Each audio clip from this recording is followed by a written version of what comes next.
السلام علیکم دوستو، کیسے ہیں آپ سب؟ امید کرتا ہوں آپ سب خیریت سے ہوں گے، خوشحال ہوں گے۔ میں ہوں عثمان نشاد اور آپ دیکھ رہے ہیں عثمان نشاد آفیشیل۔ آج پھر آپ کی خدمت میں بہت ہی پیاری سی ویڈیو لے کے حاضر ہوا ہوں۔ امید کرتا ہوں کہ آپ کو پسند آئے گی، اور جو لوگ ہمارے چینل پر نئے آئے ہیں پلیز ہمارے چینل کو سبسکرائب کریں تاکہ ہم آپ کے لیے ایسے ہی اچھی اور اسلامی ویڈیو لے کے حاضر ہوتے رہیں۔ تو چلیے چلتے ہیں ویڈیو کی طرف۔ اس سلسلے کا تعلق سلطان محمود غزنوی کے دور کے ساتھ ہے۔ سب سے پہلے ہم اس بے انصافی، دھاندلی اور تعصب کی تفصیل بتائیں گے جس سے سلطان محمود غزنوی کی شخصیت اور جہاد کی تاریخ مسخ کی گئی ہے۔ جن لوگوں نے انگریزوں کے دور حکومت میں 10 جماعتیں پاس کی ہیں، انہیں ہندوستان کی تاریخ میں سلطان محمود غزنوی کے 17 حملے پڑھائے جاتے تھے۔ نمایاں طور پر تاثر یہ دیا جاتا تھا کہ محمود غزنوی لوٹ مار کے لیے ہندوستان آتا تھا اور بے انداز زر و جواہرات اپنے ساتھ لے جاتا تھا۔ دلیل یہ دی جاتی تھی کہ اس کا مقصد لوٹ مار نہ ہوتا تو وہ یہاں بیٹھ کر حکومت کرتا، جس طرح اس کے بعد آنے والے مسلمانوں نے کی تھی۔ یہ صحیح ہے کہ اس کے بیشتر حملے ہندوستان کے بڑے بڑے مندروں پر ہوتے تھے جہاں کے وہ بت توڑ کر واپس چلا جاتا تھا۔ یہ بھی صحیح ہے کہ مندروں میں اس دور میں زر و جواہرات مہاراجوں کے خزانوں کی نسبت زیادہ ہوتے تھے، اس لیے تاریخ میں یہ مفروضہ شامل کر لیا گیا کہ سلطان محمود مندروں پر صرف زر و جواہرات کے لیے حملے کرتا تھا۔ اس مفروضے کے ساتھ یہ جھوٹ شامل کر لیا گیا کہ بعض بت بہت بڑے سائز کے تھے جو اندر سے کھوکھلے تھے، ان کے اندر خزانے بھرے ہوتے تھے۔ تھانیسر اور سومناتھ کے بڑے بتوں کے متعلق خاص طور پر لکھا گیا ہے کہ ان کے اندر سونا بھرا ہوتا تھا اور سونے کے لیے ہی سلطان محمود نے یہ بت توڑے تھے۔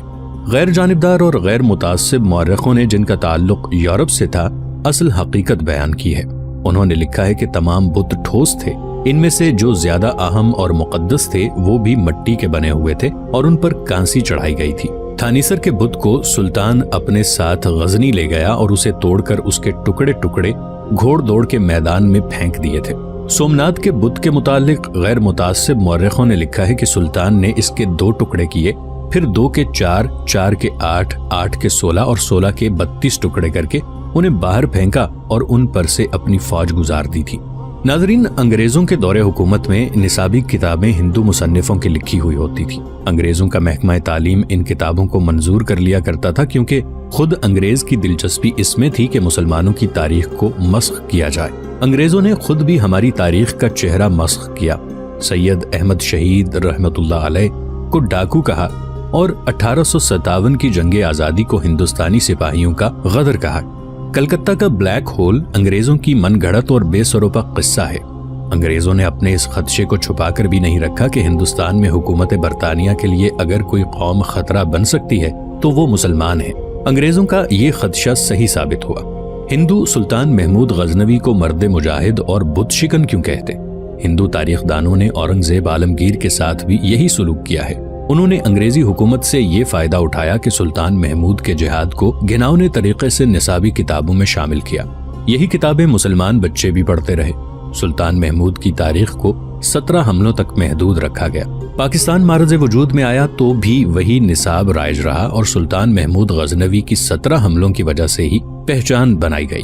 اب بھی آپ کو نصابی کتابوں میں وہی کچھ ملے گا جو انگریزوں کے دور میں لکھا گیا تھا۔ پاکستان میں نصابی کتابیں لکھ کر اسکولوں کالجوں کے لیے منظور کرانا ایک کاروبار ہے۔ اس میں لین دین کا خیال رکھا جاتا ہے، کھایا پیا جاتا ہے۔ یہ نہیں دیکھا جاتا کہ ان میں جو کچھ لکھا گیا ہے وہ کہاں تک مستند ہے اور بچوں پر اس کے کیا اثرات مرتب ہوں گے۔ نصابی کتابوں کے علاوہ آزادی سے پہلے جو کتابیں عام مطالعے کے لیے لکھی گئی تھیں ان میں بھی سلطان محمود کو لٹیرا ہی ظاہر کیا گیا۔ یہ زہر پاکستان میں بھی پھیلایا گیا۔ مثلاً 1978 میں پاکستان میں انگریزی زبان میں ایک کتاب چھپی ہے جو 1928 میں ہندوستان میں چھپی تھی۔ اس کا مصنف محمد حبیب BA MLC ہے جو علی گڑھ یونیورسٹی میں تاریخ اور سیاسیات کا پروفیسر رہ چکا ہے۔ یہ کتاب سلطان محمود غزنوی کی زندگی، اس کے کردار اور اس کے کارہائے نمایاں کا ایک تجزیہ اور مطالعہ ہے۔ پیش لفظ میں اس مسلمان مصنف نے لکھا ہے کہ مسلمانوں نے سلطان محمود غزنوی کو برگزیدہ شخصیت سمجھنا شروع کر دیا ہے، جس سے مصنف کو بہت تکلیف ہو رہی ہے۔ اس مصنف نے کتاب میں یہ ثابت کرنے کی کوشش کی کہ محمود غزنوی اپنے باپ سبکتگین کا بیٹا نہیں تھا اور اسے یہ خود بھی شک تھا، جس سے وہ بہت پریشان رہتا تھا۔ دوسرے یہ کہ محمود غزنوی ایک لونڈی کے بطن سے پیدا ہوا تھا جو سلطان کے باپ سبکتگین کی بیوی نہیں تھی۔ تیسرے یہ کہ محمود غزنوی کو فروغ و تبلیغ اسلام کے ساتھ کوئی دلچسپی نہیں تھی، وہ لادینیت میں یقین رکھتا تھا۔ چوتھے یہ کہ محمود غزنوی ہندوستان میں لوٹ مار کے لیے آیا تھا۔ پانچویں یہ کہ محمود غزنوی روز حساب پر یقین نہیں رکھتا تھا۔ چھٹے یہ کہ محمود غزنوی نے مرتے وقت لوٹی ہوئی تمام دولت کا اپنے سامنے ڈھیر لگوایا اور وہ بہت رویا۔ ساتویں یہ کہ محمود غزنوی عام شہزادوں جیسا شہزادہ تھا اور شراب اور عورت کا شہدائی تھا۔ اور آخر میں یہ کہ محمود غزنوی صرف ہندوؤں کے خلاف ہی نہیں لڑا بلکہ وہ مسلمانوں کے خلاف بھی لڑا، کیونکہ اس کا مقصد اپنی سلطنت کی توسیع تھا۔ اور ایسے ہی کچھ اور الزامات ہیں جو صرف ایک مصنف نے نہیں، بہت سے مصنفوں نے محمود غزنوی پر عائد کیے ہیں۔ ہمارے بچے اگر ان الزامات سے واقف نہیں تو پھر بھی سلطان محمود غزنوی کے متعلق اس سے زیادہ کچھ نہیں جانتے کہ اس نے ہندوستان پر 17 حملے کیے تھے۔ سلطان محمود غزنوی اگر واقعی بت شکن تھا اور وہ ہندوستان میں اسلام پھیلانا چاہتا تھا تو اس نے یہاں بیٹھ کر حکومت کیوں نہ کی؟ اس سوال کا جواب آپ کو ان کہانیوں میں ملے گا جو ہم پیش کر رہے ہیں۔ وہ جب ہندوستان میں آیا تھا تو پیچھے مسلمان حکمران غزنی کی سلطنت پر کہیں نہ کہیں حملہ کر دیتے تھے۔ سلطان صلاح الدین ایوبی کی طرح سلطان محمود کے بھی اپنی قوم میں دشمن موجود تھے جو اس موقع کی تلاش میں رہتے تھے کہ سلطان ادھر ادھر ہو تو غزنی پر قبضہ کر لیا جائے۔ ہندوستان میں ہر فتح کے ساتھ ہی اسے پیغام ملا کرتا تھا کہ غزنی پر فلاں نے حملہ کر دیا ہے۔ یہ ایک مسلسل خانہ جنگی تھی جو سلطان محمود کو لڑنی پڑی۔ وہاں ایمان فروشوں کی کمی نہیں تھی۔ انہوں نے سلطان محمود کو کبھی مہلت ہی نہ دی کہ وہ ہندوستان میں باقاعدہ اپنا دارالحکومت قائم کر سکتا۔ یہ تو کہا گیا ہے کہ سلطان محمود نے ہندوستان پر حملے کیے تھے، مگر یہ کم ہی کتابوں میں لکھا گیا ہے کہ ہندوؤں نے غزنی پر کتنے حملے کیے تھے۔ حملوں میں پہل ہندوؤں نے کی تھی۔ مہاراجہ جے پال نے غزنی پر پہلا حملہ سلطان سپکدگین کے دور حکومت میں کیا تھا۔ سلطان سپکدگین کی زندگی نے وفا نہ کی۔ اس نے اپنے بیٹے سلطان محمود کو وصیت کی تھی کہ ہندوستان کے مہاراجوں کی جنگی قوت سے اپنی سلطنت کو بچانا چاہتے ہو تو انہیں چین سے نہ بیٹھنے دینا۔ وہ غزنی کو نہیں، اسلام کو ختم کرنا چاہتے ہیں۔ اگر غزنی ہاتھ سے نکل گیا تو ہندو عیسائیوں کے ساتھ اتحاد کر کے خانہ کعبہ تک پہنچیں گے۔ یہ خیال رکھنا کہ تمہارے حملے انتقامی جذبے کے تحت نہ ہوں بلکہ ان کا مقصد بت پرستی کا خاتمہ ہو۔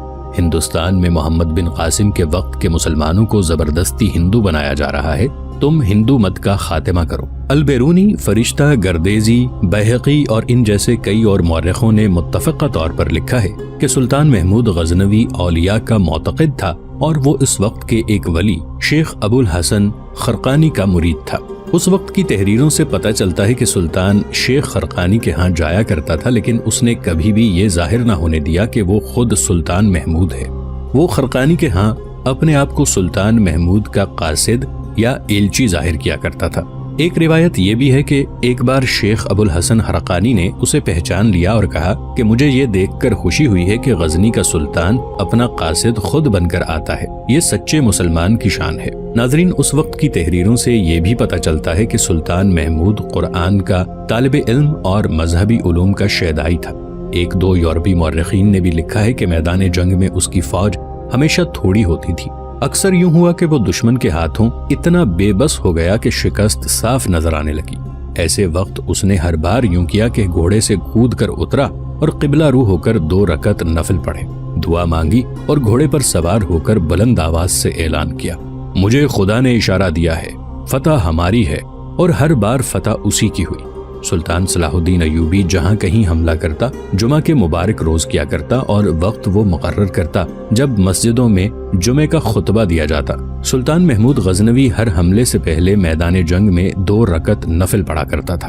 ناظرین، اس کہانی کے سلسلے سے ہمارا مقصد یہ ہے کہ محمد بن قاسم کے بعد ہندوستان میں اسلام کی شمع روشن کرنے والے سلطان محمود غزنوی کے صحیح حالات زندگی اور جہاد کی مکمل تفصیلات پیش کی جائیں تاکہ سلطان کے خلاف جو بے بنیاد پروپیگنڈا کیا گیا ہے اسے افسانہ نہ سمجھا جائے۔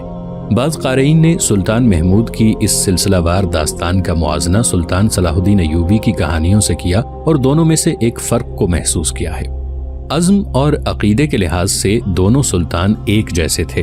سلطان ایوبی صلیبیوں کے خلاف لڑتا رہا اور سلطان محمود کی زندگی اسلام کے دوسرے بڑے دشمن ہندو کے خلاف لڑتے گزر گئی۔ دونوں کو یورپی مورخوں اور موجودہ دور کے جنگی مبصروں نے دنیا کے بہترین جرنیل کہا ہے۔ دونوں کٹر مسلمان تھے اور دونوں قرآن سے رہنمائی حاصل کرتے تھے۔